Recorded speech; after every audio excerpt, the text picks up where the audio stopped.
as a result of social media, our community really knows what's happening in our schools, whether it could be a science event or whether it could be a robotics competition or whether it is a sporting event. People are able to see that sometimes in a live stream, sometimes, just with a nice response of what's going on. And people get a chance to see what's actually happening in our schools on a regular basis. And that's been something that's been wonderful for our community. You're listening to the smartsocial.com podcast. I'm your host, Josh Oakes. This is our District Talk segment where we interview district leaders to learn how they're keeping students safe on social media so those students can someday shine online. Now, let's get back to the interview. Hello, I am Ironetta Rayborn Wright, Superintendent and CEO of Cincinnati Public Schools in Cincinnati, Ohio. We serve about 36,000 students across 66 schools. We are the second largest school district in Ohio. Hi, Todd Cutler, Superintendent, Lake Tahoe Unified School District. Lake Tahoe Unified is in the city of South Lake Tahoe and surrounding areas. Just across the border is Nevada and state line. We have just under 4,000 students in our school district. Of those students, about 60% are free and reduced. Yes, hello. This is Marco Villegas. I'm the proud superintendent of El Rancho Unified School District, located in Pico Rivera. We're a school district of about 7,500 students, one high school, 3 middle schools, and 8 elementary schools. We also have an adult school as well. How has the prevalence of technology in the classroom impacted student learning and engagement? Technology has really impacted classroom environments and student engagement through teachers and how teachers use technology to enhance the curriculum, to help students really experience positive outcomes during technology and how they incorporate it in the classroom, from increased social interactions to enhance student learning and engagement. However, social media can also be a distraction for students and is sometimes very, very difficult to manage at the district level. For our district currently, we have launched the CPS Tech Influencers Program as an innovative training approach to really ignite vital knowledge sharing among educators and staff. And so therefore, teachers are then able to take this information, transfer it back into the classroom so that it has a positive impact on what students are doing in their learning experience. You know, when I think about how technology has impacted the classroom, both learning and engagement, it's interesting to me because we've been talking since, the turn of the century, hey, technology is going to make a real difference in our classroom. And yet it's been really difficult to get those changes to occur because we just continue to use technology in so many ways, like we did with paper in the previous time. And with COVID, we actually saw people have to be shoved into this opportunity to utilize technology in a different manner. Yet I get concerned and believe that we still are struggling to utilize technology to its highest level of impact and its ability to engage students. Though, learning has to change because at our fingertips, there's all the information we've had to teach students over the years. So really it is the opportunity now to do more problem solving, more deeper thinking with information. And in that, when you do that with students, you tend to raise the level of engagement because the interest becomes much higher instead of just having to, in essence, think about, I was a former history teacher. We're not going to regurgitate history facts. We're going to go deeper into problem solving and looking at what ifs. And that creates a higher level of engagement. Technology has really been a game changer for our students and kids, and really for our teaching force. It has changed the way that teaching has been approached. The technology allows students to really be able to have some independent learning that allows them to engage at their own level. So teachers are able to use different types of applications and different programs that can give students immediate feedback. We always talk about differentiation. So technology allows for students to work at their level at many different levels and get feedback from different types of programs. So really the technology has allowed students to be able to do that. It's also allowed students to be able to collaborate at different levels. They've been able to use different types of Google types of programs to create projects together where it used to just have to be in conversation. Now they can do things online and get a lot of different types of ideas and collaborate. How can school districts deal with social media issues that may originate on a social media app, but create a very real problem on campus? Using social media really does cause some challenges for us on campus, and many of those challenges start off campus and then they find their way onto campus. I think one of the first ways that school districts can respond and deal with social media and the issues that it causes, one is education about social media, about positive uses, about positive ways to interact, about positive ways to engage. Also, education for parents and caregivers about how students are using social media and different platforms that they may be using that's problematic. For our district, we revised our code of conduct in this past school year. And from there, it's really been important that we're maintaining safe and productive environments inside and outside of our classrooms. And to this, we're also emphasizing the role that choices play and in what it is that students are involved in. And that includes the use of social media. Social media is so amazing in so many ways and so terrifying and difficult to deal with in so many ways. Students, parents, school districts, we use social media for lots of things, and many times it's really good. But then there's those times that challenges come, and students are bullying and harassing and using social media to say some things that are dangerous. And so it becomes a problem on our campus because that conversation that's happening in social media lands itself in our school. And obviously we have to deal with it and have to address what's that look like and how do we go about creating a more positive environment. Social media, though it has so many wonderful things, has really created some issues as it relates to students in the school system. Very often, we have done posts that indicate that there's going to be a threat to a school, for example.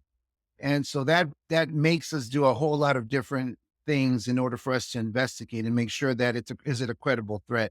Do we get law enforcement involved? On the one hand, I mean, it is an issue that could be problematic, but it lets us get in front of potential situations that could be harmful to students. So by being able to have information ahead of time, we're able to identify whether or not there's actually any credible threats that are happening in our community, anything that could potentially happen.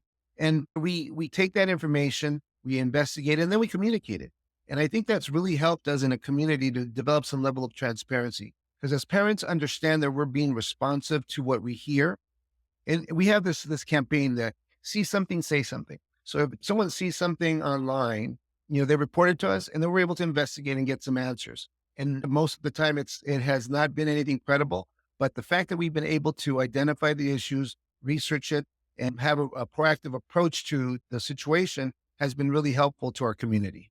Can you provide some examples of how your students may have used their social media in a positive or productive way that may have benefited themselves or their community? I am a bit of a social media person myself. I have been for many years. And when I think about positive ways that we're using social media for our district, for our students, one of those is through our Be Present initiative. And through this Be Present initiative, every month we do a CPS Moves activity. So we are pairing healthy living, healthy lifestyle with the use of social media. So each month, our schools and our students are involved in a activity. For this past month, it happened to have been the end zone dance, but then students get an opportunity at their school sites to then do different videos and then post those on social media. And the one that gets the most likes, whether it's on X, whether it's on Instagram, whether it's on Facebook, but the one that gets the most likes, then their principal and the school community get the coveted CPS Moves belt for that month, and then it changes to another school. So that's one of the ways that we've used social media in a very positive way in our school district and for our students. We also have several of our programs that it's important for students that we work with them on how they are using social media. So for example, one of our students in a partnership with the city around safety and getting to school safely, one of our students won a social media competition where the students had to record an actual video, and then that video was voted on by the community. And one of the students at our school, it happened to be at Hyde Park, was actually selected and recognized by the vice mayor and other dignitaries in our city. So those are just a couple of ways that we've been able to really use social media for our students. So it's interesting when you think about it, social media can tell you it brings such positive opportunities, yet oftentimes gets used in negative fashion. So I think actually our students are starting to go, well, wait a minute. How can we, through organized efforts, start to push out positive things? And I see that happening in our student governments and our students groups. the different clubs and organizations on campus that are starting to say, hey, let's use social media to promote wellness, to promote positivity. And I've seen our students do that in a real positive way with the support of our staff. And so it's nice. Our student leadership group has actually taken that on and has created a social media platform where they can promote the positive things happening on campus and try to get away from some of that negativity that can be present and prevalent. We are really fortunate, even though we only have 14 different schools, almost each one of our schools has a different mechanism by which they promote different things that are happening in our school system. Many of the schools have newscasts that they develop. So they'll videotape their community doing a whole bunch of different types of events. It could be fundraisers. It could be something where they're generating funds for the community or a certain type of just various things that are happening in our community. Videos are created, podcasts are created, social media posts where the whole community is aware of the things that are happening in our schools. So I think that's a huge piece. As a result of social media, our community really knows what's happening in our schools, whether it could be a science event or whether it could be a robotics competition or whether it is a sporting event. People are able to see that sometimes in a live stream, sometimes just with a nice response of what's going on. And people get a chance to see what's actually happening in our schools on a regular basis. And that's been something that's been wonderful for our community. In the age of one-to-one, how are you preparing students for positive technology use both in the classroom and at home? In the age of one-to-one, it's really important that school districts prepare their students for positively using technology while they're in the classroom and at home. Through our student code of conduct, we outline our expectations, which we call our district acceptable use policy, AUP. And all of our students must engage in a digital citizenship course as well. Upon completion, they sign their grade level appropriate version of the AUP and their mobile device agreement. And this is what they then use as the cover to make sure that they understand the expectations, the protocols, and the procedures so they are able to safely use their device at home and at school. We've been talking about, and district's been bragging about, hey, we're one-to-one. We have all the tools for everybody. And I think that maybe we got the tools, but didn't think about how to then also make sure that we teach and prepare students for the positive use of that technology. And so I think both modeling the positive use of also engaging with parents and helping them learn how to support the use of those at home and being able to track what students are doing and how they're utilizing it. Also, having the ability to, because if they're on our platforms and on our tools, we can monitor that and be able to teach students when we actually see activities that maybe are the right use or the positive use to expect. So the pandemic made sure that every student now has one-to-one devices. And in our cases, in many cases, 2-to-1, because they even had devices at home and had the ability to have the device here at the school site. So in most cases, that's what we provide. So that the students do have technology at home and they don't have to take it back and forth. But it really does allow for differentiation of instruction, because as the students has their own screen, there are various types of programs that give the student feedback as they're working on a project, for example, or on a certain standard. They're able to respond to questions and the computer will give them feedback as to whether they got an answer correctly and what are some possibilities they can do to improve. And sometimes, because we have such varied abilities with our students, teachers aren't able to give that direct feedback all the time. So the one-to-one devices allows for that type of immediate feedback to students and for it to go at different levels. Those students that are getting answers that are correct, it continues to advance and they continue to get challenged at higher levels. Once they get something wrong, they're able to get some various support. Now, that's just one way that one-to-one is helping our students. The fact that everyone has a screen in front of them also allows them to participate in groups in different ways. In the past, you might be only able to communicate with people in your classroom, but now with Google Docs and different types of platforms like that, you can create projects with people all across the country. Currently, we've been working with developing a relationship with students in Korea.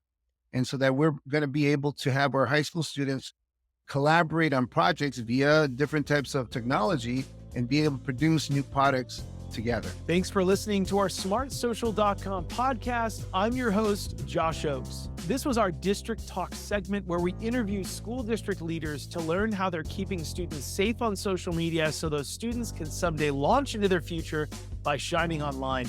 This episode was brought to you by our smartsocial.com VIP program. It's called the Very Informed Parent Program, which helps you engage your students with teen-led video lessons. Stay one step ahead with our premium parent newsletter and discover hidden features on trending apps on teens' phones and our 54 plus live parent and student-friendly events every single year. You can click on the link below to chat with one of our team members if you want a free pass to our VIP program to support your community with our smartsocial.com resources. And if you're a district leader who has a success story, we would love to feature you on a future episode. You can click the links below to reach out. Thanks so much for listening, and we look forward to seeing you on the next episode. Have a great day.